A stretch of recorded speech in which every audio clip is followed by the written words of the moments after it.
પુરુષોએ એકલાએ 100% ભોગવવાનું, અને એની સામે એ માતાઓ, એ બહેનો, સ્ત્રીઓ જેને લગ્ન કર્યા છે, અને એવી એ જે સ્ત્રી છે એના જીવનમાં જો કોઈ ખોટું કામ કરે, કોઈ અધર્મનું કામ કરે, તો એનો 50% ભાગીદાર એનો પતિ.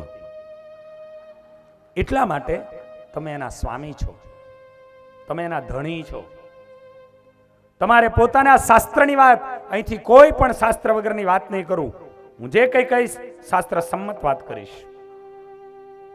એટલા માટે કે તમે એના સ્વામી છો, તમે એના ધણી છો. તમારે પોતાને ધર્મ પાડવાનો છે અને એમને પણ તમારે પરાવડાવવાનો છે. એની જગ્યાએ આજે આપણે કાચા પડે, આ બાજુ વાળા કાચા પડે, અને એ તમે જો એની સભા પહેલા દિવસથી જો, આપણી જુઓ 5000ની આ ગામની વસ્તી છે. જુઓ આમ આમ આમ સીધી ખબર પડી જાય.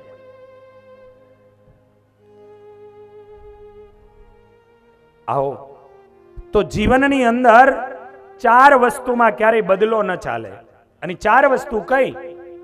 તો એક ભજન, ભગવાનનું જે ભજન કરવું છે એની અંદર બદલો ન ચાલે.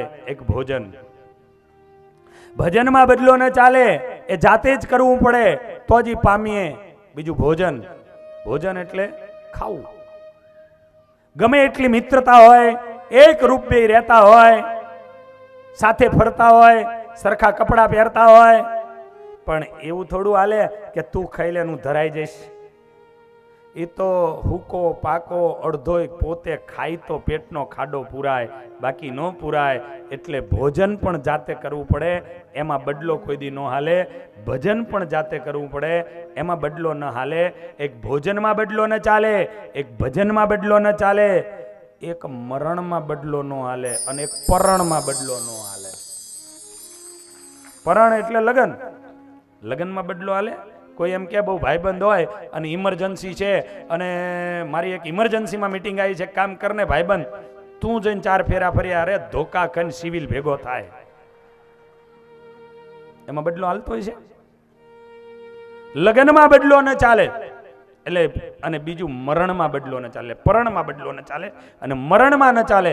મરણમાં એટલે મૃત્યુમાં. અને બાપા મૃત્યુમાં જો બદલો ચાલતો જ ને તો કોઈ મારા મરત જ નહીં લ્યો, બાજુવાળાને જ બતાવી દે. અહીંયા આવે તો ક્યાંય બાજુમાં જાઓ, ઈ બાજુવાળો કે આ બાજુમાં જાઓ, આખા ગામમાં કોઈ દાડો કાંઈ નહીં હો. એટલે ભોજનમાં બદલો નહીં, એ જાતે કરવું પડે. ભજનમાં બદલો નહીં, એ જાતે કરવું પડે. પરણમાં બદલો નહીં, અને મરણમાં બદલો નહીં. આ 4 વસ્તુ સ્વયં જાતે જ કરવી પડે છે, જાતે જ કરવી પડે છે. માટે આજથી આ કથાના માધ્યમે એવા સંકલ્પો કરજો. મંદિરે ન જતા હોય એ મંદિરે જવાના નિયમો લેજો. પૂજા ન કરતા હોય એ સવારે 5, 10, 25 માળા કરવાના નિયમો, પૂજા કરવાના નિયમો લેજો. પોતાના મા બાપને પગે ન લાગતા હોય તો એને પગે લાગવાના નિયમો આ કથાઓના માધ્યમે કરીને લેજો. આ જે વસ્તુ કરી હશે એ કામ લાગશે, અને એ સાથે લઈ જઈ શકીશું. બાકી ગમે એટલું 5 વીઘામાંથી 25 વીઘા બનાવશો તો એ અહીં નહીં રહેશે, અને મરી ગયા પછી 3 મહિને 7-12 માંથી નામય છોકરા કઢાવી નાખશે.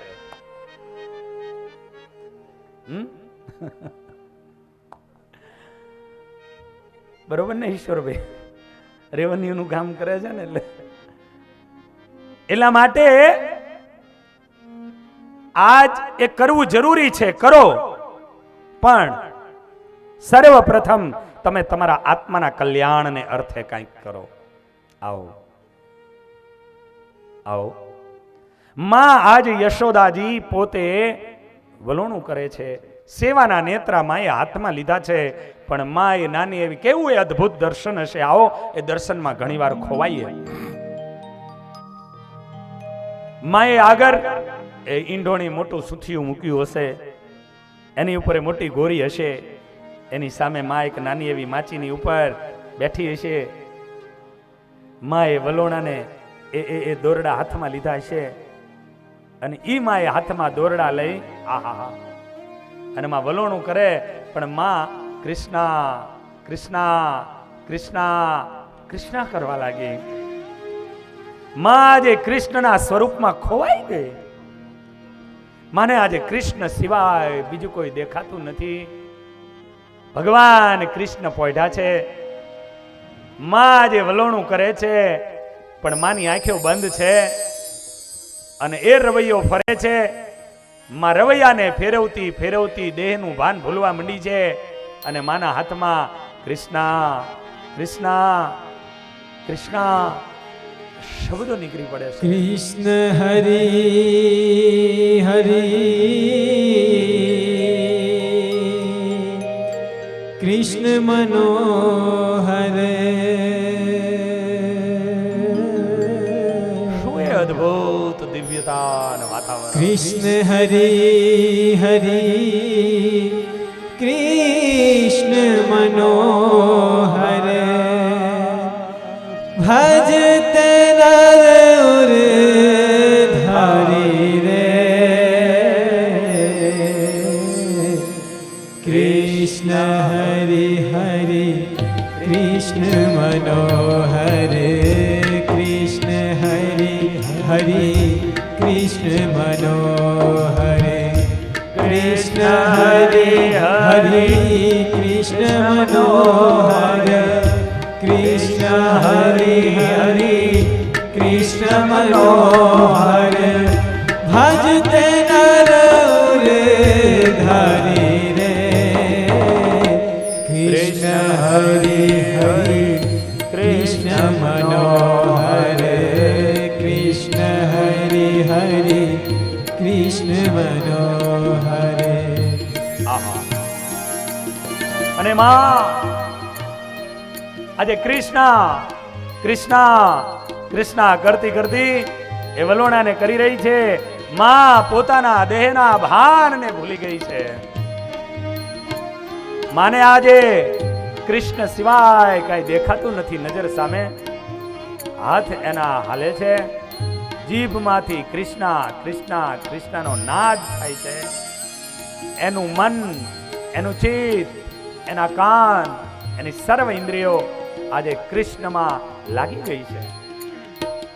અને એ કૃષ્ણમાં જ્યારે કૃષ્ણ કૃષ્ણ કૃષ્ણમાં કરી રહી હતી એવા સમયે કૃષ્ણ હરી હરી કૃષ્ણ મનોહર. આ તરફ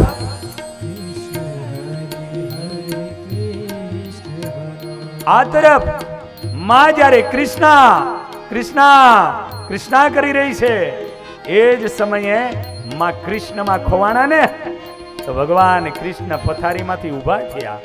માં માં ઓ માં. પણ આજ કૃષ્ણને ક્યાં ખબર છે કે આજ માં સાંભળવા વાળી નથી. ભગવાન પોતાની મુઠ્ઠીઓ બંધ કરી પોતાની આંખોને ચોરવા માંડ્યા. અવાજ કરવા લાગ્યા, માં માં ઓ માં. આજે માં જો કૃષ્ણમાં ખોવાઈ તો સ્વયં કૃષ્ણ આજે માં માં માં કરી અને મામાં ખોવાવા લાગ્યા. પણ માં સાંભળવા તૈયાર નથી. માં તો વલોણા કરે છે, મુખમાંથી શબ્દો નીકળે છે, કૃષ્ણ કૃષ્ણ કૃષ્ણ ઓ કૃષ્ણ. કૃષ્ણ હરી હરી કૃષ્ણ મનોહર. કૃષ્ણ હરી હરી કૃષ્ણ મનોહર. કૃષ્ણ હરી હરી કૃષ્ણ મનોહર. કૃષ્ણ હરી હરી કૃષ્ણ મનોહર. અને આ પ્રમાણે માં જ્યારે કૃષ્ણ કૃષ્ણ કૃષ્ણ કરતી હતી ને એવા સમયે ભગવાન વિચાર કરે, આજ મારી માં મને નહીં સાંભળે, હાલો હું ત્યાં જાઉં. અને માં જદી કૃષ્ણમાં ખોવાણી ત્યારે સ્વયં ભગવાન આજે માં માં ઓ માં કરતા કરતા ભગવાન બાલ પ્રભુ મારો લાલો આજે માની સામે આવે. માની બાજુમાં આવી અને ભગવાન કૃષ્ણ કહે, માં ઓ માં. પણ માં દેહનું ભાન ભૂલી ગઈ હતી. માં કૃષ્ણની મૂર્તિમાં જે ખોવાઈ ગઈ હતી. મને ખબર નથી મારી બાજુમાં કોણ છે. અને ઈ મહા કૃષ્ણ કૃષ્ણ કૃષ્ણ કરતી હતી. અને એવા સમયમાં ભગવાન ત્યાં બાજુમાં આવીને માં માં કરે. ભગવાને વિચાર કર્યો, આજ મારી માં મને નહીં સાંભળે, લાવ મારી ગોપીની પાસે જે કરું છું ને એ આજે મારી માં પાસે કરું. અને માની આંખો બંધ છે, નાની એવી માચીની ઉપરમાં બેઠા છે, હાથમાં દોરડા છે, રવૈયો ફરે છે. ભગવાન કૃષ્ણ ગોરીની બાજુમાં આવ્યા અને આવીને ફરતો જે રવૈયો હતો ને એ રવૈયાને ભગવાન કૃષ્ણે પકડી લીધો. અને એ રવૈયાને પકડી અને ભગવાન કૃષ્ણ ઉભા રહી ગયા. આહા, કેવું એ અદ્ભુત દ્રશ્ય હશે. મોટી ગોરી પડી હોય, કનૈયો વાંકડિયા વાર વારો એ આમ હાથ બીડી અને રવૈયાને પકડીને ઉભો હોય. માં યશોદા એની રવૈયો ફરતો બંધ થયો અને માં યશોદાની આંખો ખોલી ગઈ. પણ આમ આંખ ખોલીને જ્યાં જોયું ને ત્યાં તો કૃષ્ણ એ રવૈયાને પકડીને માની સામે ઉભા હતા. આહા,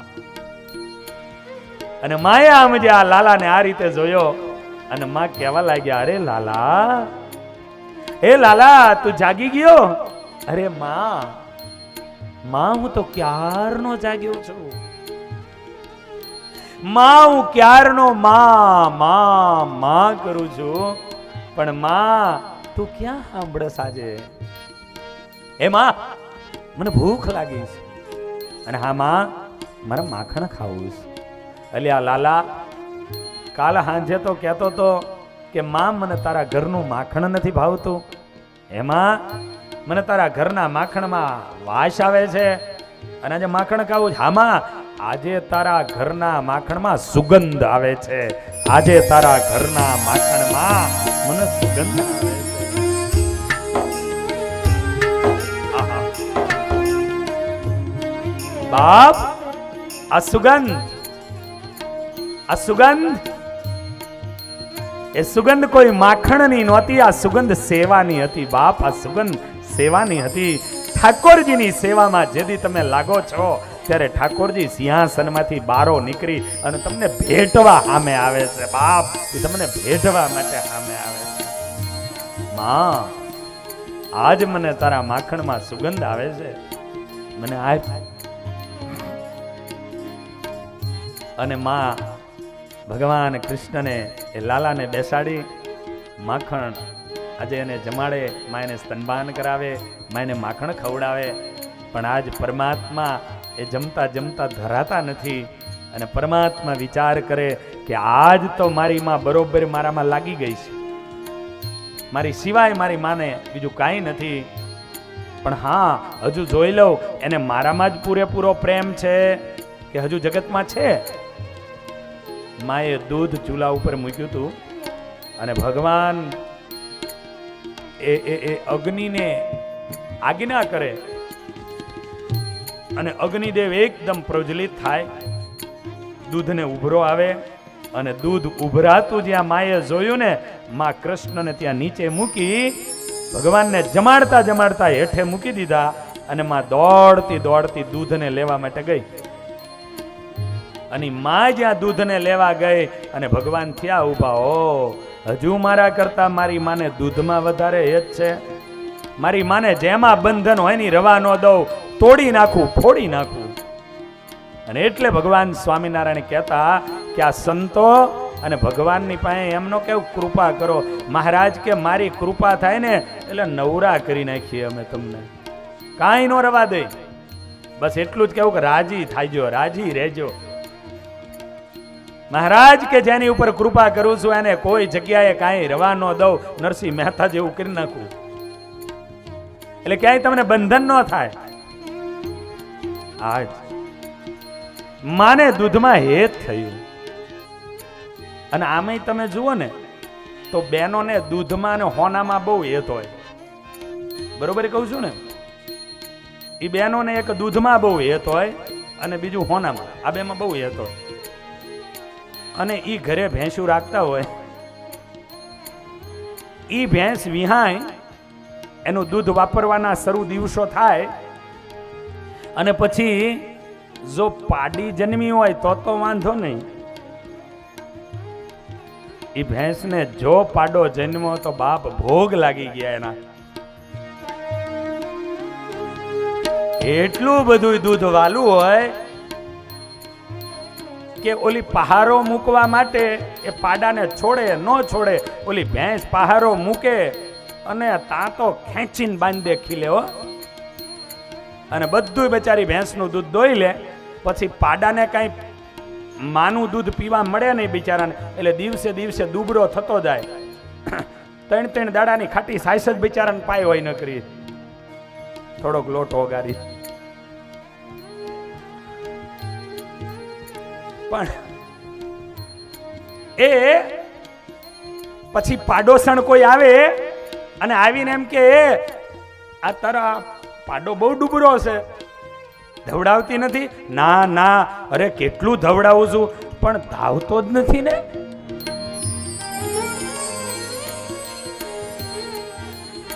અરે તે એને બિચારાને છોડ્યો હોય તો ધાવે ને.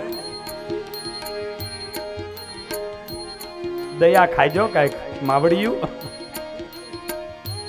એકાદ આંચર તો બિચારાને ધાવવા દેજો. દૂધ બહુ વાલું હોય. આવો, માએ દૂધને લેવા માટે ગયા અને પરમાત્માએ વિચાર કર્યો, મારી માને હજુ મારા કરતા દૂધમાં વધારે હેત છે, એ મારી માને કોઈ જગ્યાએ હેત રવા ન દઉં. અને એ જ સમયે ચટણી લઢવાનો એક પથ્થરો પીડ્યો હોય છે અને ભગવાને ઉપાડ્યો, લઈ અને જે ગોરી હતી જેમાં ગોરસ ભરેલું હતું અને પરમાત્માએ એક જ પથ્થર માર્યો, ગોરી તોડી નાખી. આખા ઓરડામાં રેલમ છે. અને એમાં માં દૂધ ઉતારીને આવી, દૂધ કરતા તા વધારે નુકસાન કરી નાખ્યું હતું. અને ઈ માએ જ્યાં દ્રશ્ય જોયું, આ હા હા, અને માં થઈ લાલ પીડ્યો, હાથમાં લાકડી લીધી. એ કનૈયા, આજ સુધી મને આ ગામની ગોવાલણો કેવા આવતી હતી, આ ગોપીઓ મને રાવ કરતી હતી, હું માનતી નહોતી. આજ મને ખબર પડી કે તું કેટલો તોફાની છો. આજ માર્યા વગેરે નો મૂકું. અને માં જે લાકડી લઈને ભાગી છે, કનૈયો આગળ, માં પાછળ. અને ઈ નરસિંહ મહેતાને દેખાય અને નરસિંહ મહેતા લાકડી લઈ લાલન પર કોપ્યા, લાકડી લઈ લાલન પર કોપ્યા, વિષ કરી નંદ રાની રે. લાકડી લઈ લાલન પર કોપ્યા, લાકડી લઈ લાલન પર કોપ્યા. કે દાડાની મને ગોપીઓ કે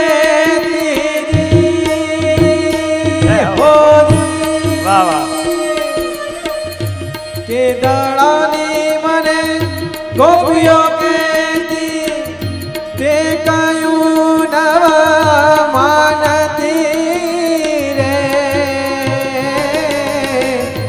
આજ મેં તને નજરે જોયો, આજ મેં તને નજરે જોયો, માન કનૈયા ચૂરે.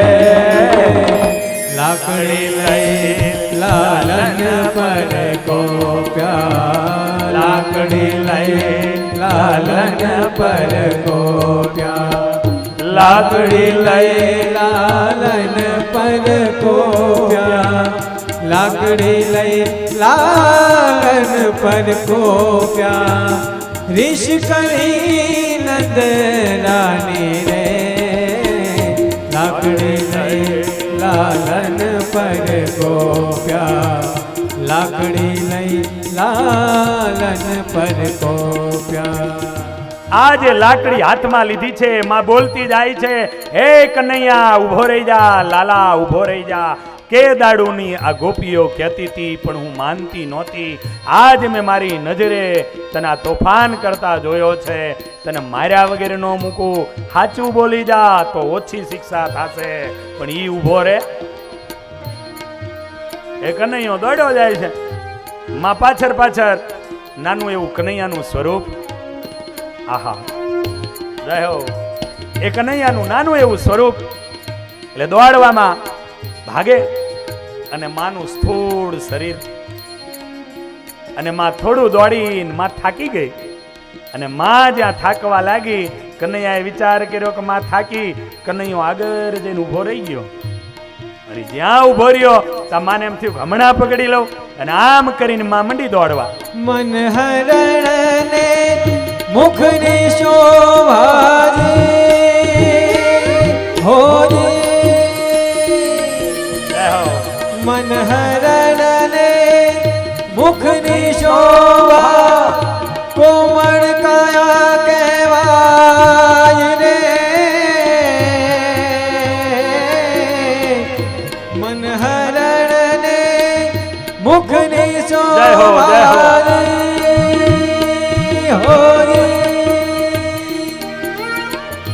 કોમળ કાય કહેવાય રે.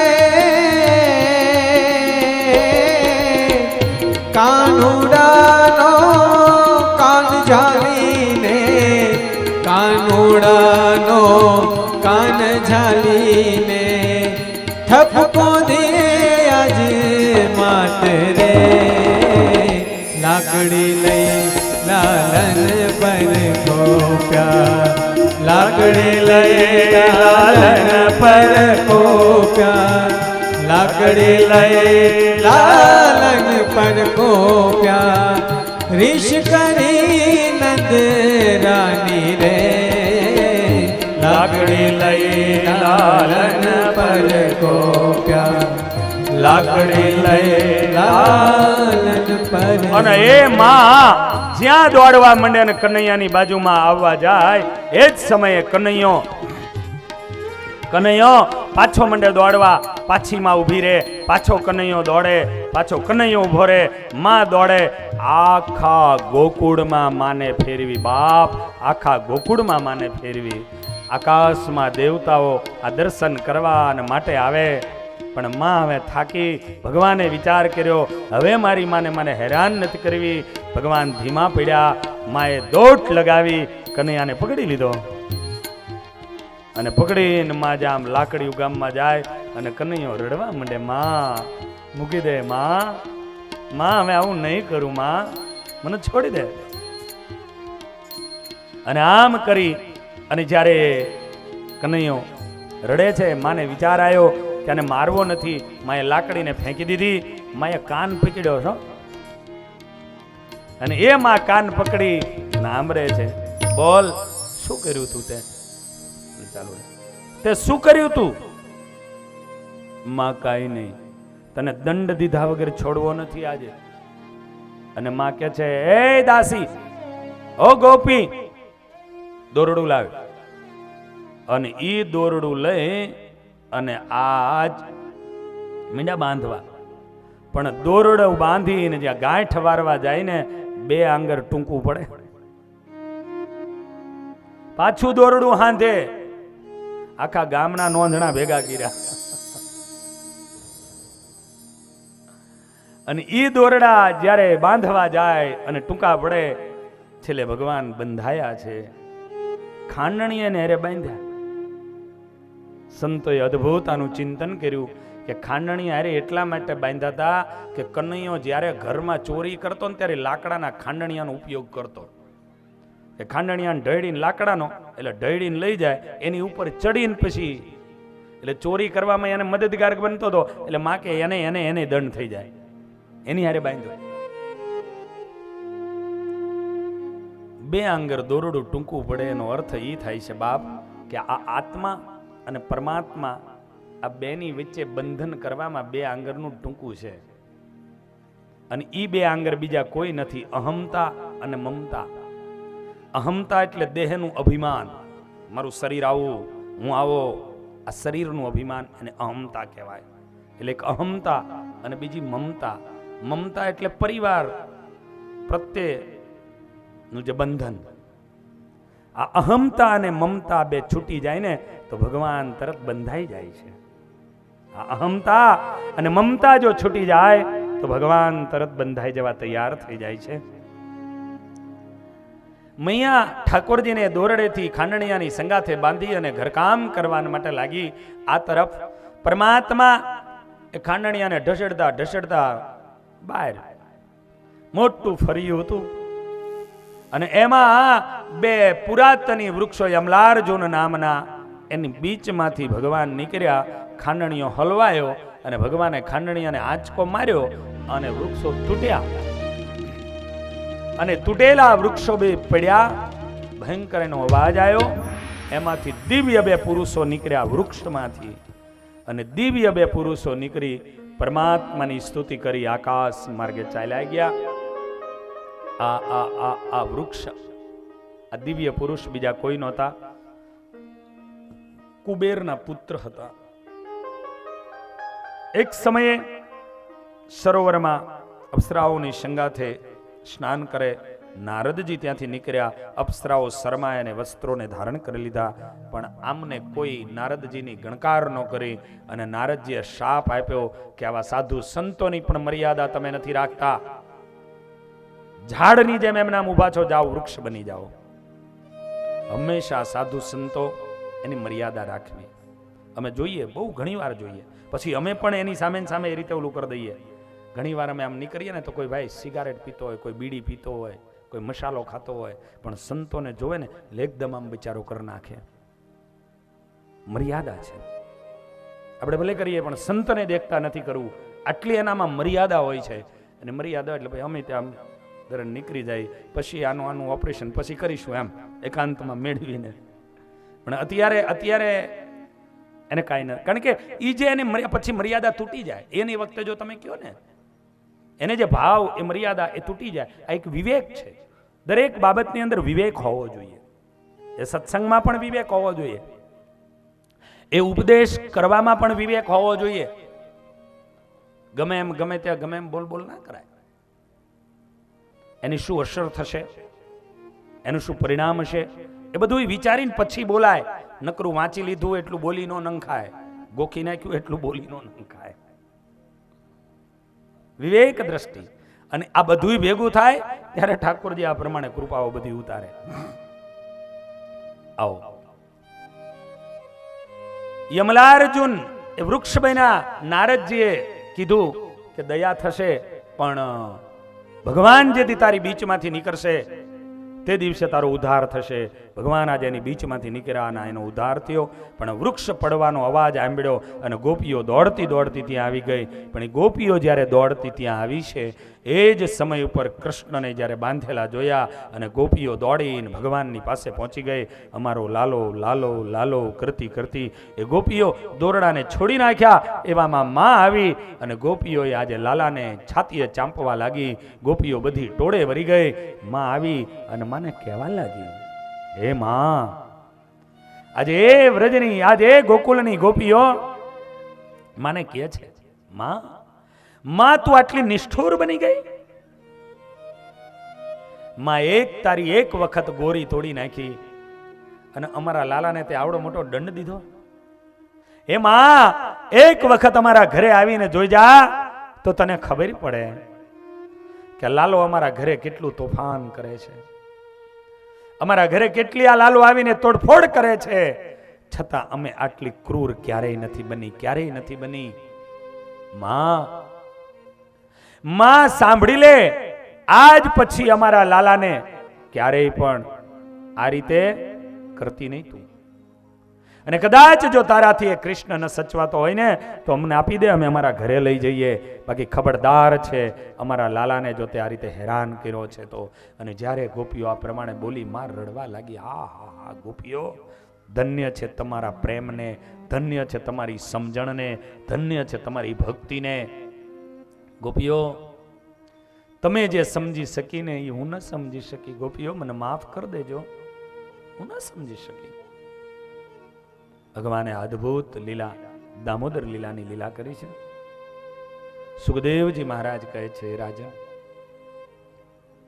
પણ આ વૃક્ષો પડ્યા અને પછી તમામ ગામના આગેવાનો ગોપાલકો ભેગા થયા નંદજીને કહેવા લાગ્યા કે આ ભગવાન કૃષ્ણ જ્યારથી આપણા ત્યાં પધાર્યા છે ત્યારથી ગોકુળમાં એક પછી એક આફત આવે છે, માટે આપણે ગોકુળને છોડીને વયું જવું છે, બીજે રહેવા માટે જઈએ. આવો વિચાર કરે, નક્કી કર્યું કે હવે આપણે વૃંદાવનની અંદર જઈએ. છેલ્લે એક સુખિયા આવી અને ત્યાં પોતે ફળ વેચવાના માટે આવે છે. ભગવાનને ફળ આપ્યા છે. ભગવાને એના બદલાની અંદર ચોખા અંદર નાખ્યા, અનાજ નાખ્યું, અને ઈ જ્યારે બાઈ પોતાના ઘરે જઈ અને આમ ટોપલો ખોલ્યો તો ભગવાને નાખેલા જેટલા ચોખા હતા ને સોના મોરો બની ગઈ હતી. બાપી સોના મોરો બની ગઈ હતી. આ કથા એ બતાવે છે કે ભગવાનને તમે ફળ આપશો. કેનું ફળ? તમે ભજન કરો, તમે પૂજા કરો, તમે યજ્ઞ કરો, તમે વ્રત કરો, તમે જપ કરો, તો ભગવાનની સામે એ કર્યા પછી હાથ જોડીને કહી દેજો કે હે પ્રભુ, આ જે કાંઈ કર્યું તારી પ્રસન્નતા અર્થે તારા ચરણોમાં સમર્પણ છે. અને ભગવાનને જો આ રીતે અર્પણ કરશો તો તમે મુક્ત બની જશો, તમે મુક્ત બની જશો. એ આ કથા કહી. અને હવે વૃંદાવનની અંદર રહેવાને માટે આવ્યા છે. અર્ધચંદ્ર આકારે બધાએ પોતાના મકાનો કર્યા. વચ્ચોવચ્ચ નંદજીનું મકાન થયું. કારણ કે ગોપીઓ એવું કહેતી હતી કે અમે અમારા ઘરમાં કામ કરતી કરતી પણ વચ્ચે જે મકાન હોય એ નંદજીનું હોય ને તો અમે લાલાના દર્શન કરી શકીએ. આ ગોપીઓની ભાવના. પણ ભગવાન હવે થોડા મોટા થયા અને માં યશોદાને કહે છે, માં મારે ગાયોને ચરાવવા માટે જવું છે. આહા, સ્વયં ભગવાન પોતે ગાયની સેવા કરે. એ કૃષ્ણની ધરોહર આપણે છીએ, એના વારસદારો છીએ આપણે. એ ગાયોને જીવનની અંદર ક્યારે રેઢી ન મૂકતા. એ ગાય કદાચ દૂધ દેતી બંધ થઈ જાય તો એ ગાયને ઘરના આંગણેથી એને છૂટી ના કરી નાખતા.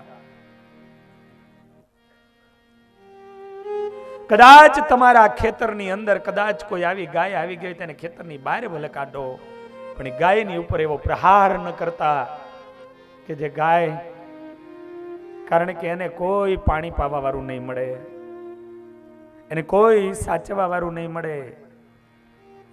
તમારા ક્રોધમાં આવી અને ક્યારે ગાયની ઉપર એવો પ્રહાર ન કરતા કે જે ગાય, એ ગાયને પછી છેલ્લે રીબાવાનો વારો આવે. એ ગાય જે દિવસે તમારા આંગણે દૂધ દેતી બંધ થઈ જાય અને તમને એને ક્યાંક મૂકી આવવાનું કે છૂટી મૂકી દેવાનું મન થાય, તે દી ગાય જે દી દૂધ આપતી હતી ને એ દિવસોને યાદ કરજો. એ દિવસોને યાદ કરજો કે પોતાના બછડાને એને દૂધ નથી આપ્યું અને એને તમના દૂધના બોઘણા ભરી દીધા છે. આજ એનો સમય પૂરો થઈ ગયો અને આજ તમારી ગરજ મટી ગઈ. તો જ પશુ તમારા ઘરમાં રાખજો કે એની છેલ્લી સ્થિતિ વૃદ્ધાવસ્થામાં પણ જો તમે એને સાચવી શકવાના હોય, બહુ દોષ લાગશે. પરમાત્મા સ્વયં જેની સેવા કરી હશે એનો શું મહિમા હશે, બસ આટલામાં જ એક સમજી લેજો કે જે ગાયોની સેવા કરવા માટે ભગવાન ગોવાળોની બીચમાં રહ્યા હતા, એ ગાયોની સેવાનું ફળ શું મળતું હશે. અને કદાચ એટલે આવા સંતો આ જાણતા હશે ને, એટલે સંતો એવી ગૌશાળાઓ રાખી અને ગાયોની એવી સેવાઓ કરે છે કે મારા ભગવાને પણ આની સેવા કરી હતી. એમ આજે એ ગાય એને ચરાવવાના માટે ઠાકોરજી હવે ગોપાલક બન્યા, વચ્છપાલ બન્યા. ભગવાન જ્યારે વાછડાઓને ચરાવવા લઈને, વાછડીઓને ચરાવવા લઈને ગયા છે, એવામાં વચ્છાસુર વાછડાનું રૂપ લઈને આવ્યો. ભગવાને એનો ત્યાં વધ કર્યો છે.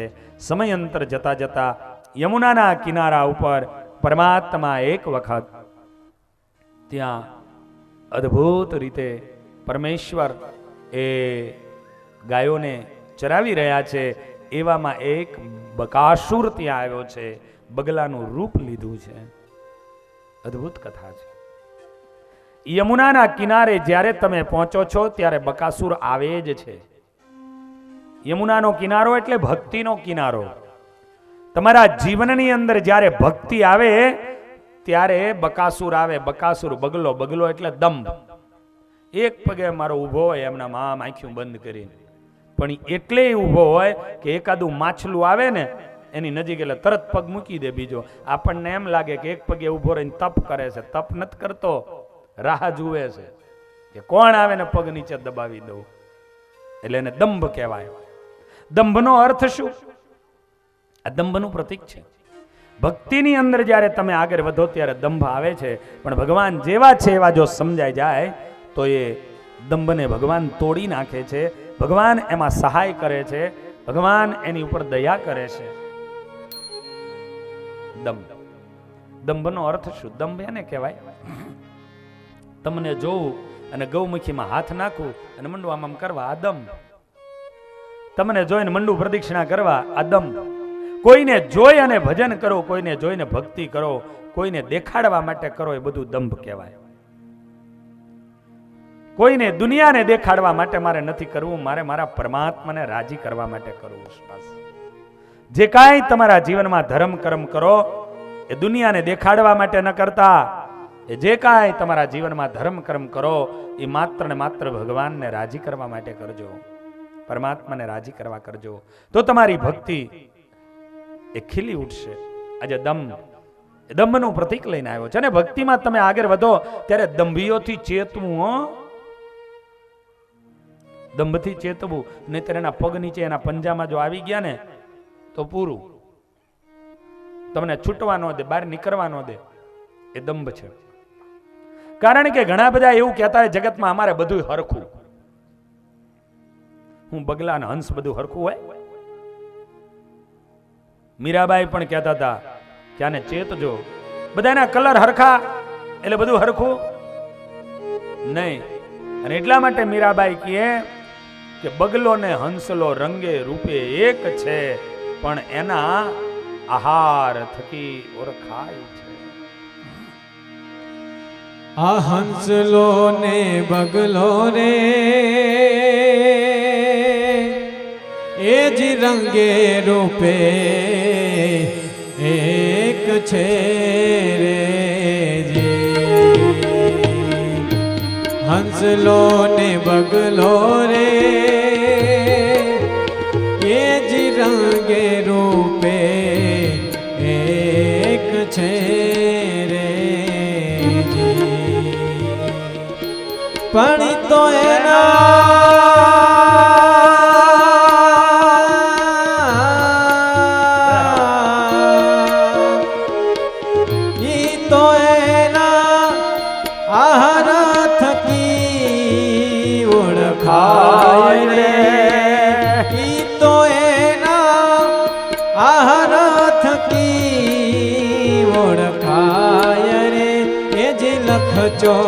ચોરાસી નહીં તો મટે જી. એ વાત મને ઓળખ્યા વિના રે એ જ લખ 84 નહીં તો મટે રે જી. તારી ભ્રમણાને ભાગ્યા વિના રે એ જ ભવના ફેરા નહીં તો ટળે રે જી.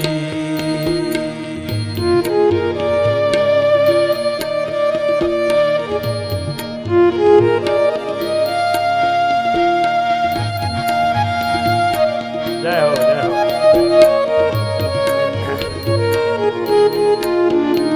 ભ્રમણાઓને ભાંગ્યા વિના એ ભવના ફેરા એ નહીં મટેરેલો. એ ભવના ફેરા ભ્રમણાઓ, કઈ ભ્રમણાઓ? કે ઘણી વાર લોકો એમ કહેતા અમારે માટે બધું હરખું, અમારે તો બધા હરખા. પણ નહીં. ભગવાનનો સિદ્ધાંત શું છે, ભગવાન શું કહીને ગયા છે એ પ્રમાણે છે. એની પરંપરાઓ છે. એ નથી તો તમને એમાંથી કાંઈ નહીં મળે. કલર બેયના હરખા હોય પણ આહાર થકી ઓળખાય કે એક સાચા મોતીનો ચારો કરે અને એક માછલાનો ચારો કરે. માટે આધ્યાત્મિકતાની દુનિયાની અંદર એ ભક્તિ કરવા માટે જ્યારે આગળ વધો ત્યારે ખરેખર ધ્યાન રાખજો કે આવો જે અમૂલક સમય મળ્યો હોય એ જેની ત્યાંની આરે જોઈન્ટ થઈ અને એ સમય એ તમારો વેડફાઈ ન જાય એનો ખ્યાલ રાખી અને પરમાત્માનું ભજન અને કીર્તન કરી લેજો. પરમાત્માએ બકાસુરનો ત્યાં વધ કર્યો છે. ભગવાન બગલાનો ઉદ્ધાર કર્યો, બકાસુરનો નાશ કર્યો. પરમાત્મા અનેક પ્રકારની લીલાઓને કરતા કરતા એક સમયે પ્રભુ પોતાના મિત્રોની સંગાથે ગાયોને લઈ અને દૂર દૂર જંગલમાં નીકળ્યા છે. એ ભગવાન ક્યાંક ક્યારેક બાંસુરીનો નાદ છેડે તો જંગલની અંદર મોરલાઓ ટહુકા કરે, એની સામે મારા ઠાકોરજી સામે મોરલાની જેવો અવાજ આપે. એ કોયલો કુહકા કરે તો મારો ભગવાન એ કોયલોની સામે પણ એવા કહેકારો આપે. અને આ પ્રમાણે એ રમતોને રમતા રમતા એ ભગવાન અને મિત્રો બધા આગળ વધી રહ્યા છે. એવા સમયની અંદર ભક્તજનો, એવા સમયમાં એવું બન્યું કે અઘાસુર એક મોટો અજગર, અને એ અજગર રસ્તાની બીચમાં આવીને પડ્યો છે. માં ભયંકર એને પોતાનું મોઢું ફાડ્યું છે. એનું એક જડબું જમીને અડે છે, ઉપરનું તાળવું એનું આકાશને આંબ્યું છે. અરે જ્યારે ગોપ બાળકોએ આ દ્રશ્ય જોયું ત્યારે એનું ફાડેલું મોઢું, એની અંદર રહેલી દાઢો એ જોઈ અને ગોપ બાળકોને એમ લાગ્યું કે ઓહો હો કેવી મોટી ગુફા છે. એની દાઢો જોઈને એવું લાગ્યું કે આ દાઢો નહીં પણ આ તો પર્વતની હારમાળા છે. હવે એની દાઢ પર્વત જેવી દેખાણી હતી. વિચાર કરજો એને કેવું મોઢું ફાડ્યું છે. અને એ ગોપ બાળકો રમતા રમતા આગળ આવ્યા છે અને આવી અને ગુફા માની અને અજગરના મોઢામાં એને પ્રવેશ કર્યો છે. પરમાત્મા પાછળ છે. અઘાસુર, અઘાસુરનો અર્થ શું થાય? અઘ, અઘ એટલે પાપ અને અસુ એટલે રમણ. આ જીવ પાપના મોઢામાં રમણ કરતો ક્યારે થાય છે?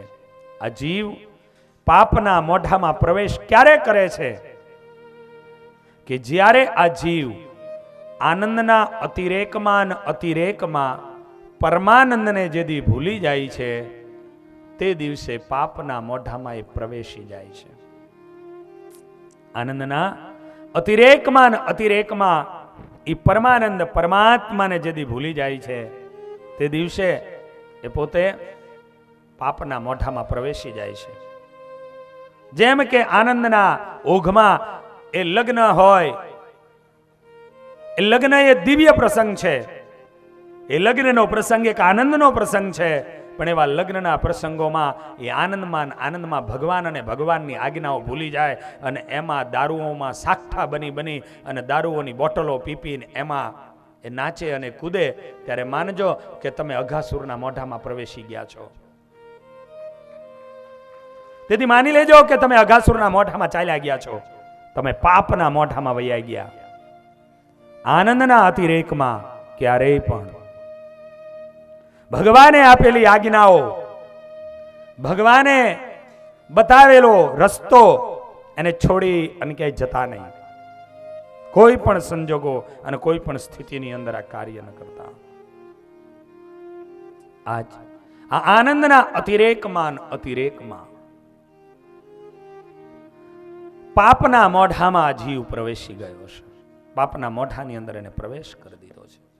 આ કોણ? ચાલો આવો, આજ એમાં એને પ્રવેશ કર્યો.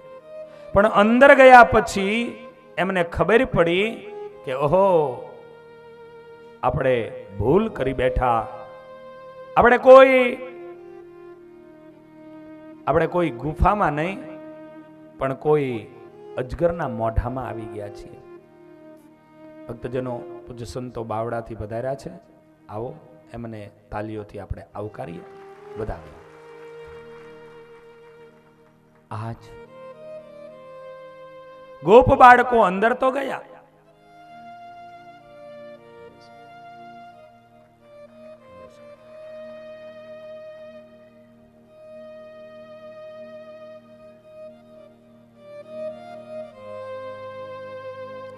પણ અંદર ગયા પછી એને ખબર પડી કે આપણે ભૂલા પડ્યા છીએ, આપણી આ કાંઈક ભૂલ થઈ છે. એને ખબર પડી અને તરતો તરત આર્તનાદથી પ્રાર્થના કરવા લાગ્યા કે હે લાલા, અમને અમારી માતાએ શીખવાડ્યું હતું કે કૃષ્ણને જમાડ્યા વગર કોઈ દી જમતા નહીં. અને બીજી બાબત અમને શીખવાડી હતી કે કૃષ્ણને આગળ કોઈ દી તમે જાતા નહીં. કોઈ પણ કાર્યની અંદર ભગવાનને આગળ રાખજો, તમે એની પાછળ રહેજો. આહા, કોઈ પણ કાર્ય એમાં ભગવાનને હંમેશા આગળ રાખજો અને તમે એની પાછળ રહેજો. પણ ભગવાનને જો આનંદમાં ભૂલી ગયા, આનંદ હોવો જ જોઈએ. આનંદ એ પરમાત્માનું સ્વરૂપ છે, આનંદ એ ભગવાનની મૂર્તિ છે. આનંદ જરૂર જીવનમાં હોવો જોઈએ, પણ એ આનંદના અતિરેકમાં એ પાપ ત્યારે થાય છે કે આનંદમાં તમે પરમાનંદ પરમાત્માને ભૂલી જાઓ છો, એની આજ્ઞાઓને ભૂલી જાઓ છો, ત્યારે તમે પાપના મોઢામાં પ્રવેશી જાઓ છો. આજે આર્તનાદથી કહી રહ્યા છે કે લાલા, અમારી માએ અમને શીખવાડ્યું હતું કે કૃષ્ણની આગળ કોઈ દી જાતા નહીં, કૃષ્ણને તમે આગળ રાખજો.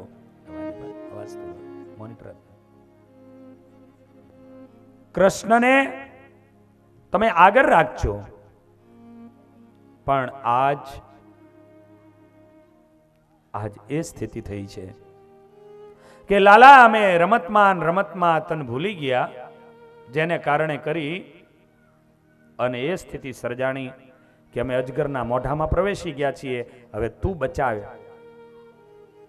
આર્તનાદથી પ્રાર્થના કરવા લાગ્યા, લાલા અમારી ભૂલ થઈ, જીવનની આ પહેલી અને આ છેલ્લી ભૂલ છે, હવે અમારાથી ભૂલ નહીં થાય. અને ભગવાન એને બચાવવા આવ્યા છે. આ કથા એ બતાવે છે કે જીવનની અંદર ભૂલ થાય, માણસ માત્ર ભૂલને પાત્ર. ભૂલ કરવી એ ગુનો જરૂર હશે, પણ ભૂલ કર્યા પછી એની ખબર પડે કે મારાથી આ ભૂલ થઈ છે અને પછી એ ભૂલનો સ્વીકાર ન કરે, એનું પ્રાયશ્ચિત ન કરે અને ભૂલોમાં આગળ વધ્યા જ કરે, ત્યારે મહાપાપ બને છે. ભૂલનો જે એકરાર ન કરવો એ મહાપાપ છે. ભૂલ, પશ્ચાતાપ, એને પસ્તાવો થયો. અને એટલા માટે કવિ કલાપી એમ કહે, આ પસ્તાવો વિપુલ ઝરણું સ્વર્ગથી ઉતર્યું છે, પાપી તેમાં ડૂબકી દઈને પુણ્યશાળી બને છે.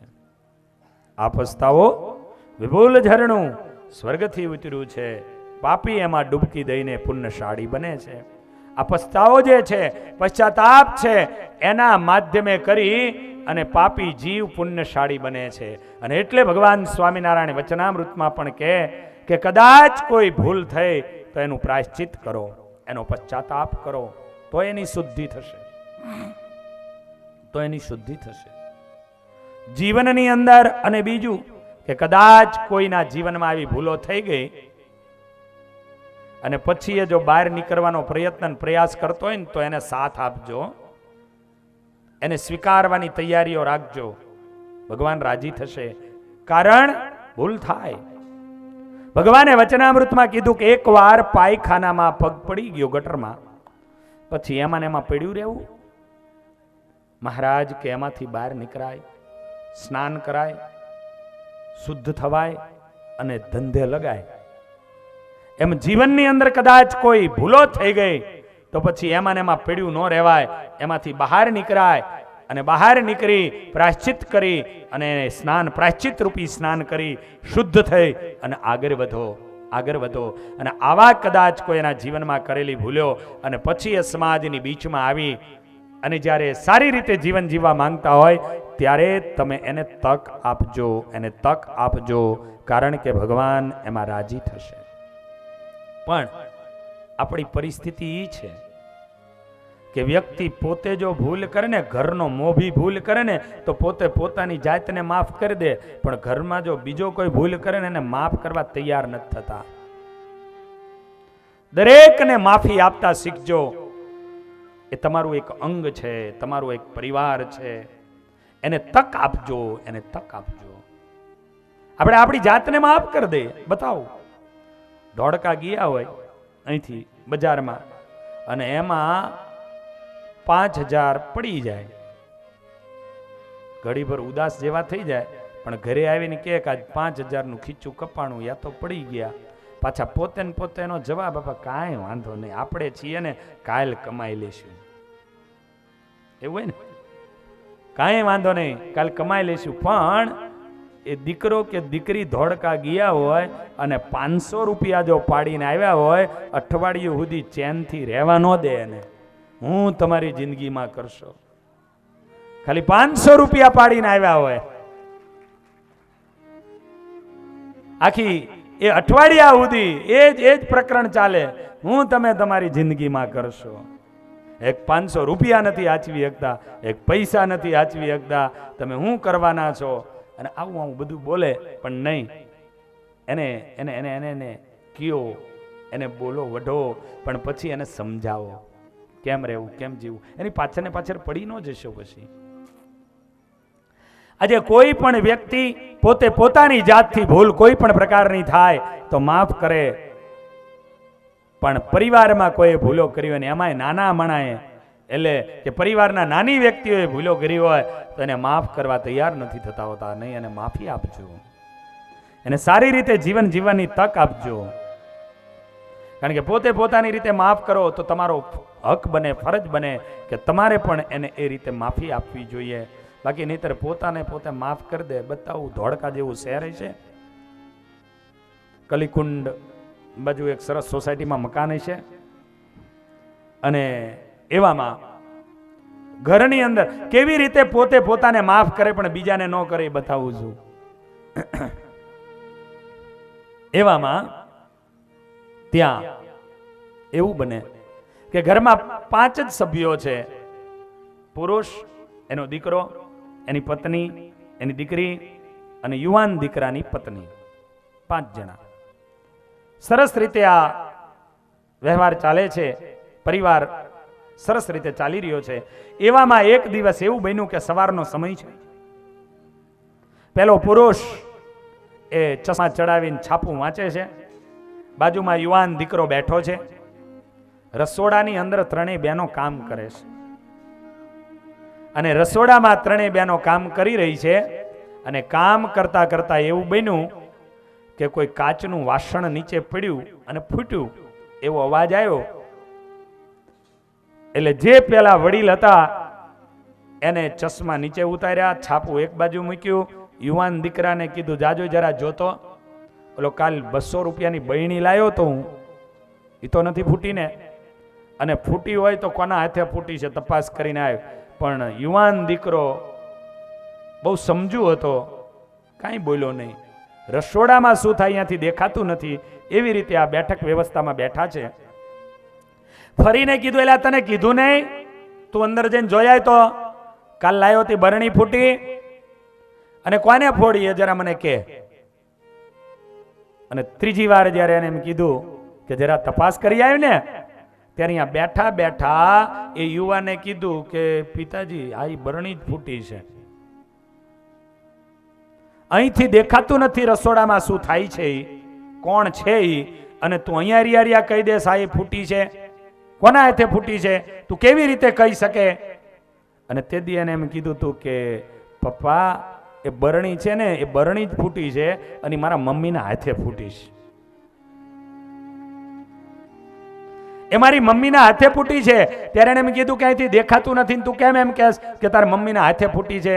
તું કે એટલા માટે પપ્પા કહું છું કે બહેણી ફૂટ્યા પછી બીજો કોઈ અવાજ નથી આવ્યો. બાકી એ બરણી મારી બેનના હાથે ફૂટી હોત, એ તો મારી પત્નીના હાથે ફૂટી હોત, તો બહેણીના અવાજ કરતા બીજો અવાજ વધી ગયો હોત, એ બીજો અવાજ વધી ગયો હોત. માટે કે કહું છું કે મારા બેનના હાથે જે ફૂટી છે, મારા મમ્મીના હાથે જે ફૂટી છે, કહેવાનું જેમ પોતાના હાથેથી ભૂલ થાય, પોતાના હાથેથી કોઈ પણ પ્રકારની ભૂલો બને તો એ પોતે પોતાની જાતને માફ કરી દે છે. એવી રીતે બીજાને પણ માફ કરતા શીખજો, એ આ કથા બતાવે છે. અને કદાચ કોઈ એના જીવનની અંદર ખોટા કાર્યો કર્યા, કોઈ અકર્મ કર્યું, અને એને જેથી ખબર પડે અને ખબર પડ્યા પછી એનું એ પ્રાયશ્ચિત કરે, અને પ્રાયશ્ચિત કરીને સમાજની બીચમાં જેથી આવે તેથી એનો સ્વીકાર કરજો, એને કોઈ દાડો પાપી ન કહેતા. કારણ ભગવાન સ્વામિનારાયણ પ્રથમનું 10નું વચનામૃત અને છેલ્લી લીટી, ભગવાન સ્વામિનારાયણ એમ કહે કે કોઈએ પાપ કર્યું અને પાપ કર્યા પછી એને ખબર પડી અને પાપનું એને પ્રાયશ્ચિત કર્યું, અને પાપનું પ્રાયશ્ચિત કર્યા પછી મહારાજ કહે જો કોઈ એને પાપી કહે તો પાપી કહેનારો પાપમાં પડે છે, પાપી કહેનારો પાપમાં પડે છે. જે વ્યક્તિ એની જિંદગીની ભૂલોના પ્રાયશ્ચિતો કરી નાખ્યા હોય અને પછી જો કોઈ એની સામે આંગળીનો નિર્દેશ કરીને એમ કહે કે આ તો આવો છે ભાઈ, જવા દે, હવે જોઈ લે, અને આવું જો કોઈ બોલે તો ભગવાન કે ઈ પાપનો ભાગીદાર બની જાય છે. પ્રાયશ્ચિત કરનારને કોઈ પાપી કહે તો પાપી કહેનારો પાપમાં પડે છે. એટલે જિંદગીની અંદર બહુ વિચારીને કોઈની માટે બોલજો.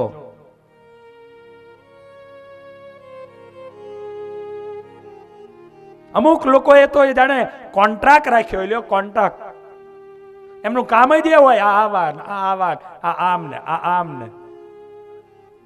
પણ જિંદગીમાં કોઈની માટે ક્યારેય ખરાબ ન બોલવું. કોઈ આપણો પાસે અભિપ્રાય કોઈનો માંગે તો બની શકે તો એના બે હારા વાક્યો કહેવા, કારણ કે એક દાડો એને સુધી એ શબ્દ પહોંચવાના જ છે. જિંદગીમાં બની શકે તો સારા અભિપ્રાયો બે કહેવા, પણ જીવનમાં કોઈનું ખોટું ન કરવું. તમારા સંસારોમાં તો બહુ હાલતું હોય, દીકરા દીકરીઓના બિચારા સંબંધ કરતા હોય, એક તો માંડ માંડ હરખે હરખે શું કહેવાય આમ ઠેકાણે પડતું હોય, અને એમાં જઈને કોઈક પાછા આડખીલ્યું કરી આવે, લે અહીંયા નો કરાય ભાઈ, હવે જે થારે પડે ને પડવા દે ને, તું ક્યાં સુધી આ હરગાવાના કામ કરીશ, વગર માચી છે. જિંદગીની અંદર આવી કથાઓને સાંભળો, અને કથાઓને સાંભળ્યા પછી બની શકે તો કોઈના સારા કામ કરતા શીખજો, યા તો કોઈના સારા કામ થતા હોય તો એના બે સારા અભિપ્રાયો આપતા શીખજો. પણ જીવનમાં કોઈની માટે કોઈના બે કટુ વચન કે કડવા વચનો ન કહેતા.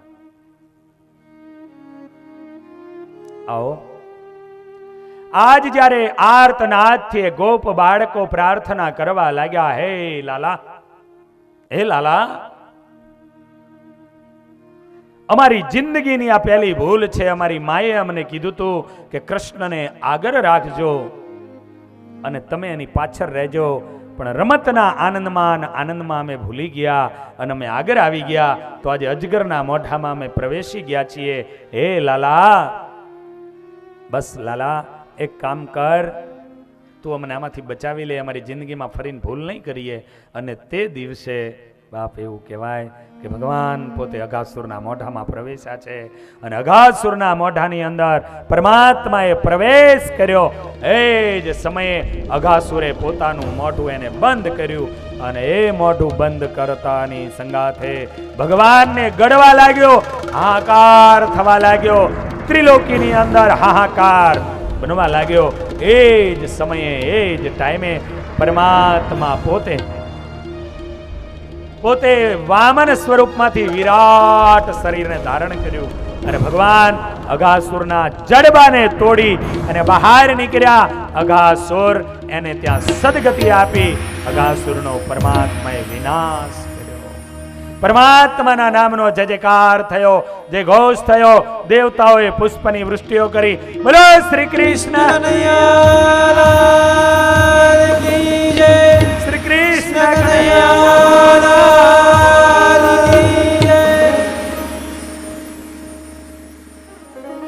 આજ ભગવાન અઘાસુરનો નાશ કરી એને દિવ્ય ગતિ આપી.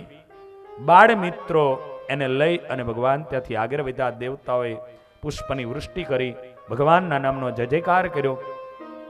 સુખદેવજી મહારાજ કહે છે, હે રાજન, આ અઘાસુર મોક્ષની કથા જે કોઈ ભાવથી ગાશે, ધ્યાન આપજો, આ તમારી માટેની વાત છે.